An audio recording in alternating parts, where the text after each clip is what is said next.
Hi everyone. आज की इस वीडियो में एट ग्रेड अभ्यास पुस्तिका कक्षा 8 विषय विज्ञान के अध्याय 2 सूक्ष्मजीव मित्र एवं शत्रु इसका A to Z complete solution with proper explanation के साथ आपको इस वीडियो में बताया जाएगा।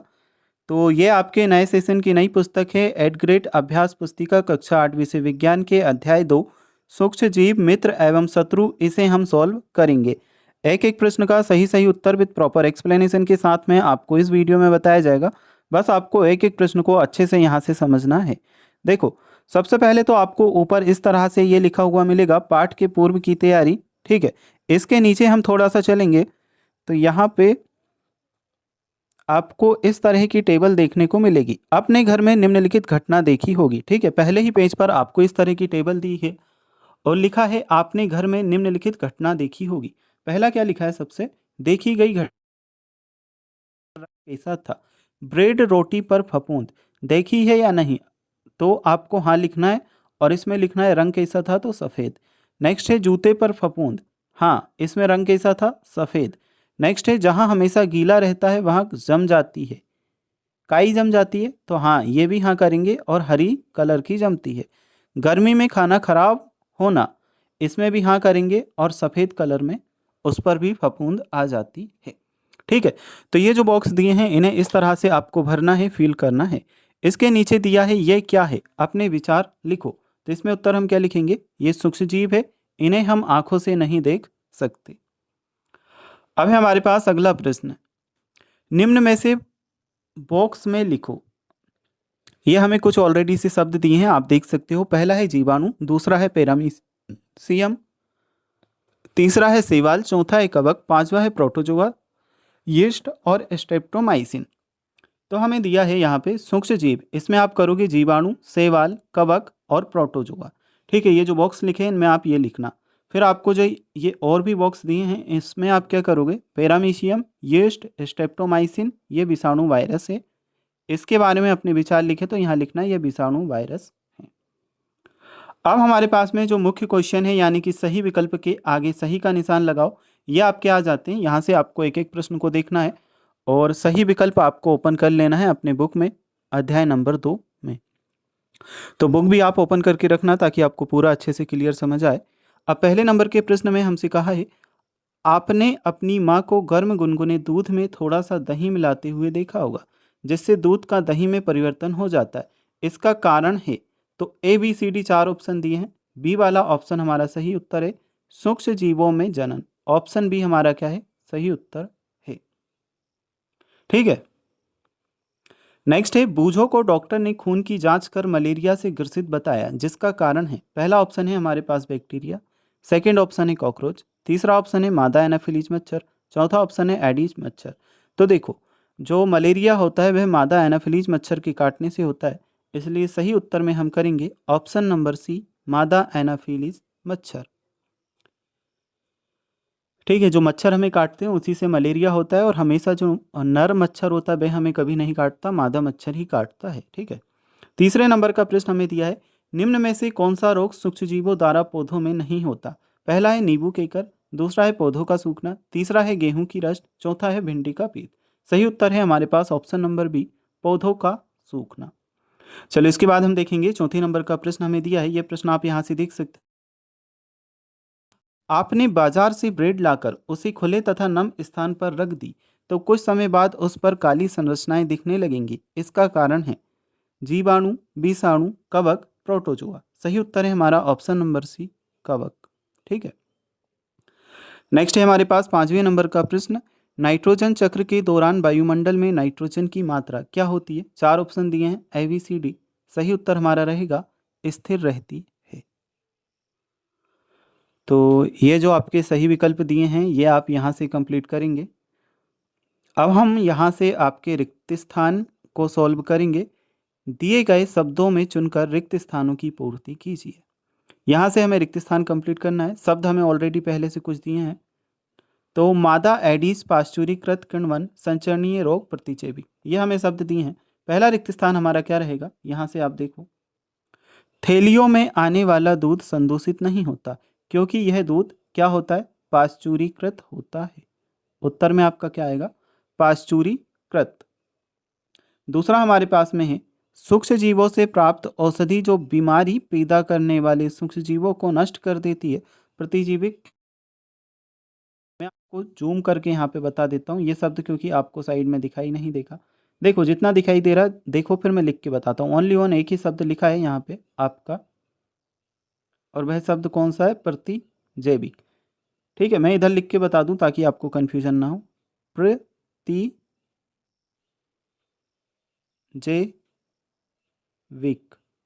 प्रतिजैविक यह आपको लिखना है। ठीक है, और रिक्त स्थान में कौन से वाले रिक्त स्थान में? तो ये आपका आएगा सेकंड नंबर के रिक्त स्थान में, प्रतिजैविक। यहाँ से भी देख करके आप लिख सकते हैं। नेक्स्ट है हमारा तीसरा, प्राकृतिक शर्करा के अल्कोहल में परिवर्तन की प्रक्रिया क्या कहलाती है? उत्तर आप करोगे किण्वन। अगला है हमारे पास चौथे नंबर का, डेंगू के वायरस का वाहक मादा एडीज मच्छर है। तो इस प्रश्न के उत्तर में हमारा आंसर आएगा मादा एडीज। ठीक है, नेक्स्ट है हमारे पास में पांचवें नंबर का प्रश्न, सूक्ष्म जीवों द्वारा होने वाले ऐसे रोग जो एक संक्रमित व्यक्ति के से स्वस्थ व्यक्ति में वायु, जल, भोजन अथवा कायिक संपर्क द्वारा फैलते हैं, संचरणीय रोग कहलाते हैं। तो संचरणीय रोग आप करेंगे। चलो अब हमारे पास में अगले प्रश्न आ जाते हैं। इन प्रश्नों को हम देखेंगे। इसमें हमें क्या दिया है, हम छींकते अथवा खांसते समय अपने मुंह एवं नाक पर रुमाल क्यों रखना? हमें छींकते अथवा खांसते समय अपने मुंह एवं नाक पर रुमाल क्यों रखना चाहिए? तो तीसरे नंबर के प्रश्न का उत्तर आप देखो, हमें छींकते अथवा खांसते समय अपने मुंह एवं नाक पर रुमाल इसलिए रखना चाहिए क्योंकि इससे संचरणीय रोग नहीं फैलते हैं। यह आपके तीसरे नंबर के प्रश्न का उत्तर है। बूझो का जन्मदिन 12 मई को था, जिस अवसर पर माँ ने छोले भटूरे बनाए जिसे वे रात में फ्रिज में रखना भूल गई। बूझो ने उसे दूसरे दिन दोबारा खा लिया, जिससे बूझो को उल्टी होने लगी। अस्पताल ले जाने पर डॉक्टर ने बताया कि यह खाद्य विषाक्तन के कारण है। बताइए भोजन विषाक्तन कैसे हो गया? तो इसका उत्तर आपका क्या रहेगा, ये आप आंसर करेंगे, सूक्ष्म जीवों द्वारा संदूषित भोजन करने से खाद्य विषाक्तन हो सकता है। हमारे भोजन में उत्पन्न होने वाले सूक्ष्म जीव कभी विषैले पदार्थ उत्पन्न करते हैं, यह भोजन को विषाक्त बना देते हैं। ये शब्द बच्चों आपका सूक्ष्म जीव लिखना है। आपको सूक्ष्म जीव आप कहाँ से, यहाँ से देख के लिख लेना, जो ये यहाँ से लिखा है ये। ठीक है, इस जगह। चलो अब हम देखते हैं जो आपका अगला प्रश्न है, पांचवें नंबर का प्रश्न। इसमें हमें क्या दिया है, आप ये देखिए, निम्नलिखित रोगों में जीवाणु, बैक्टीरिया तथा विषाणु, वायरस के द्वारा होने वाले रोगों को छांटिए। तो जीवाणु से कौन कौन से रोग होते हैं? हैजा, टाइफाइड, क्षय रोग। विषाणु से क्या क्या होता है? हेपेटाइटिस, पोलियो और खसरा। तो ये यहाँ पे हमने छांट करके लिखा। अब नेक्स्ट है हमारे पास छठे नंबर का प्रश्न, चित्र में दिए गए सूक्ष्म जीव का क्या नाम है? तो छठे नंबर में ये हमें चित्र दिया है साइड में आपकी बुक में। अब हमें नाम बताना है। चित्र में दिए गए सूक्ष्म जीव का नाम अमीबा है। तो उत्तर आपका ये आएगा। इसी में हमसे दूसरा प्रश्न भी पूछा है, यह सूक्ष्म जीव किस वर्ग में आता है? तो इसके उत्तर में आप करोगे, यह सूक्ष्म जीव प्रोटोजोआ वर्ग में आता है। नेक्स्ट है हमारे पास तीसरा, इस वर्ग द्वारा होने वाले किसी रोग का नाम लिखिए। तो इस प्रश्न के उत्तर में हम क्या करेंगे, अतिसार एवं मलेरिया इस वर्ग से होने वाले रोग हैं। चलो ये प्रश्न तो आपके हुए कंप्लीट। अब हम 7वें नंबर का प्रश्न देखेंगे। इस प्रश्न में हमसे क्या पूछा है, तो ये आपका क्वेश्चन नंबर 7 आ जाता है। पाश्चुरीकृत दूध को बिना उबाले ही इस्तेमाल कर सकते हैं, लेकिन अपाश्चुरीकृत दूध को इस्तेमाल करने के लिए उबालना आवश्यक है, क्यों? तो इस प्रश्न के उत्तर में हम लिखेंगे, पाश्चुरीकृत दूध को बिना उबाले इस्तेमाल कर सकते हैं क्योंकि यह सूक्ष्म जीवों से मुक्त होता है, लेकिन अपाश्चुरीकृत दूध को इस्तेमाल के लिए उबालना आवश्यक है क्योंकि इसमें सूक्ष्म जीव पाए जाते हैं। तो ये आपका उत्तर 7वें नंबर के प्रश्न का। नेक्स्ट है हमारे पास 8वें नंबर का प्रश्न। चलिए इसे हम देखते हैं। बूझो अपने बीमार मित्र को देखने उसके घर गया। उसने देखा कि उसके घर के बाहर गड्ढों में पानी भरा हुआ है, उसके घर के कूलर में भी पानी भरा हुआ है, उसमें मच्छर पनप रहे हैं, बताइए। पहला प्रश्न इसमें अब हमसे पूछा है, बूझो का मित्र कौन सी बीमारी से ग्रसित हो सकता है? तो उत्तर लिखेंगे, बूझो का मित्र, ये बच्चों मित्र लिखा है यहाँ पे गलत टाइप हो चुका है, ये मिल की जगह आपको लिखना है मित्र। ये यहाँ से देख के लिख लेना, ठीक है। क्या लिखोगे? मित्र। बूझो का मित्र मलेरिया अथवा डेंगू नामक बीमारी से ग्रसित हो सकता है। ये आपको उत्तर करना है। नेक्स्ट है उसके बीमार होने का मुख्य कारण क्या हो सकता है। तो उसके बीमार होने का मुख्य कारण मादा एनाफिलीज एवं मादा एडिस मच्छर हो सकता है। ठीक है, चलिए इसके बाद हम देखते हैं जो आपका तीसरा प्रश्न है, इसमें हमसे क्या पूछा है, इस बीमारी से बचने करने चाहिए। तो इसके उत्तर में हम लिखेंगे इस बीमारी से बचने के लिए मच्छरदानियों का प्रयोग, मच्छर भगाने वाले रसायन का प्रयोग, मच्छर के प्रजनन रोकने के लिए जल को किसी भी स्थान पर एकल ना रहने देना। ठीक है, यह हमारा उत्तर रहेगा। यहाँ से अच्छे से देख लेना आप।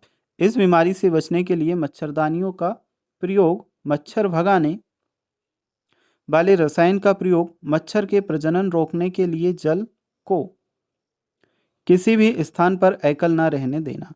ठीक है, चलो अब हम देखते हैं जो आपका देखना पूरा प्रश्न का उत्तर आप यहाँ से देख लेना, इधर का और इधर का। अब है हमारे पास 10वें नंबर का प्रश्न। इस प्रश्न में पूछा है, यह है आपका 10वें नंबर का प्रश्न, हमें भोजन को सदैव ढककर रखना चाहिए, उक्त कथन को स्पष्ट कीजिए। तो इस प्रश्न के उत्तर में हम करेंगे, देखो यह आपका आंसर, बिना ढके भोजन में रोगाणु और हानिकारक पदार्थ हो सकते हैं। हमारे भोजन में उत्पन्न होने वाले सूक्ष्मजीव कभी कभी विषैले पदार्थ उत्पन्न करते हैं, इसलिए भोजन को सदैव ढककर रखना चाहिए।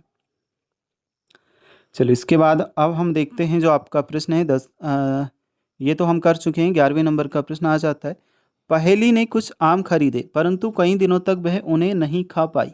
बाद में उसने देखा कि वे सड़ गए हैं, परंतु वह जानती थी कि उसकी दादी द्वारा बनाया गया आम का अचार काफ़ी समय तक संदूषित नहीं होता।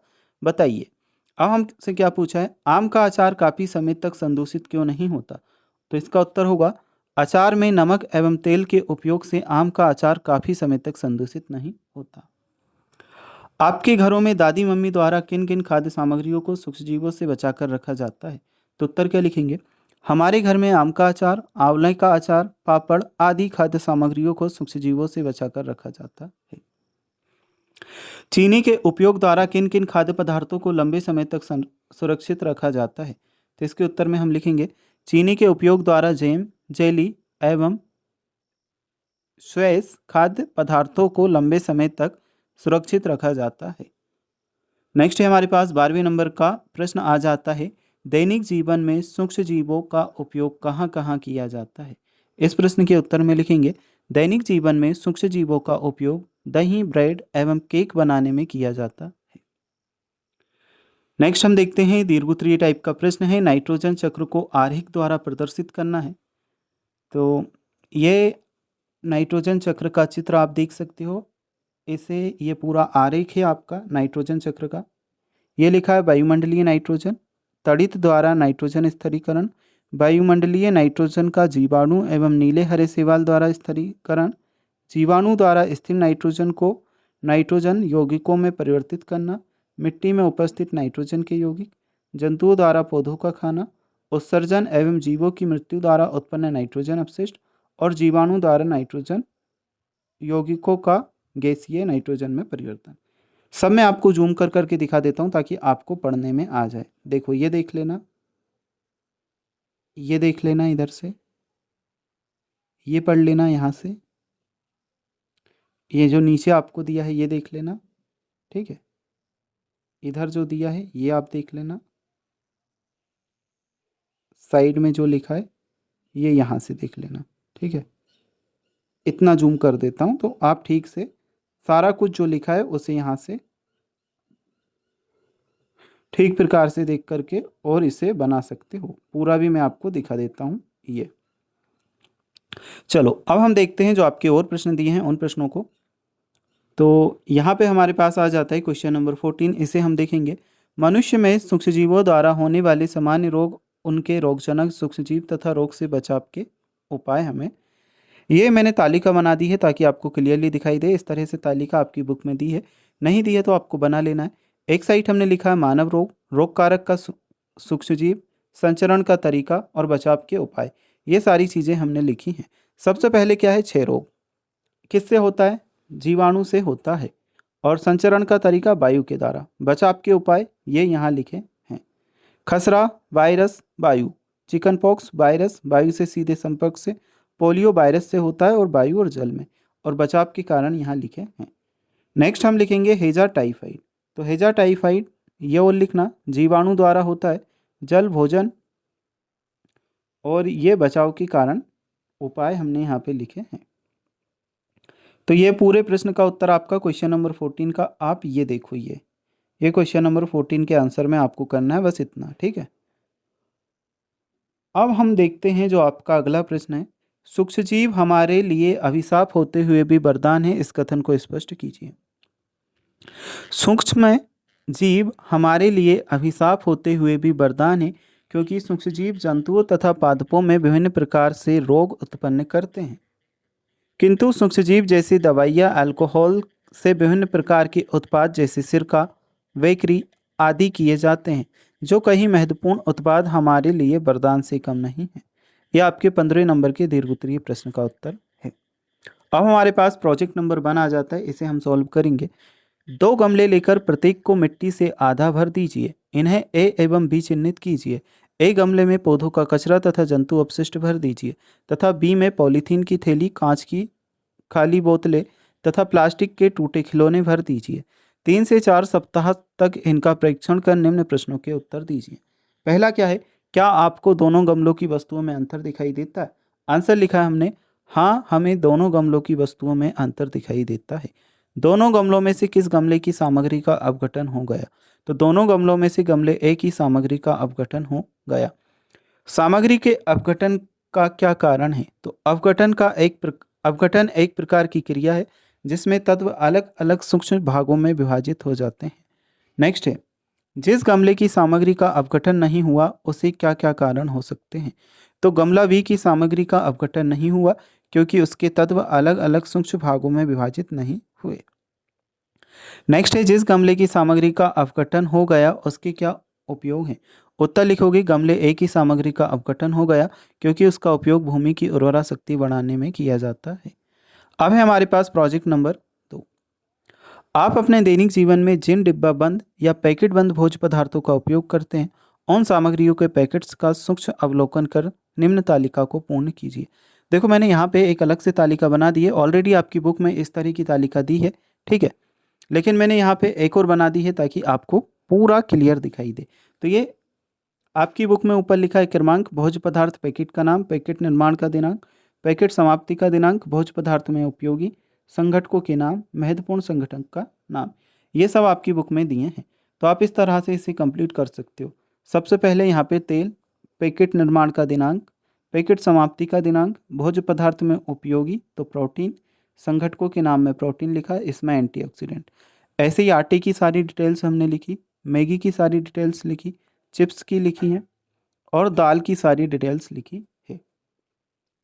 अभी हमारे पास अगला 1 नंबर का प्रोजेक्ट, ठीक है। अपनी मम्मी दादी से पूछकर पता लगाइए कि वे घर में किन किन भोज्य पदार्थों को लंबे समय तक संग्रहित करती हैं। तो उत्तर में हमने लिखा है, घर में चावल, दाल, आलू, गेहूं आदि भोज्य पदार्थों को लंबे समय तक संग्रहित करते हैं। नेक्स्ट है हमारे पास दूसरा, इन भोज्य पदार्थों को संग्रहित करने के लिए वे कौन कौन से तरीके अपनाती हैं, लिखिए। तो उत्तर करेंगे, इन भोज्य पदार्थों को संग्रहित करने के लिए नमी रहित डिब्बों में रखते हैं एवं उन्हें धूप में सुखाते हैं। चलिए, तीसरा है, भोज्य सामग्री के अलावा भी घर में कोई ऐसी वस्तुएं भी हैं जिनको सुरक्षित रखने के लिए कोई उपाय किए जाते हैं, यदि हाँ तो सूचीबद्ध करो। तो उत्तर हमने लिखा है, प्याज, पापड़, दाल, बड़ी, आलू, लहसुन आदि।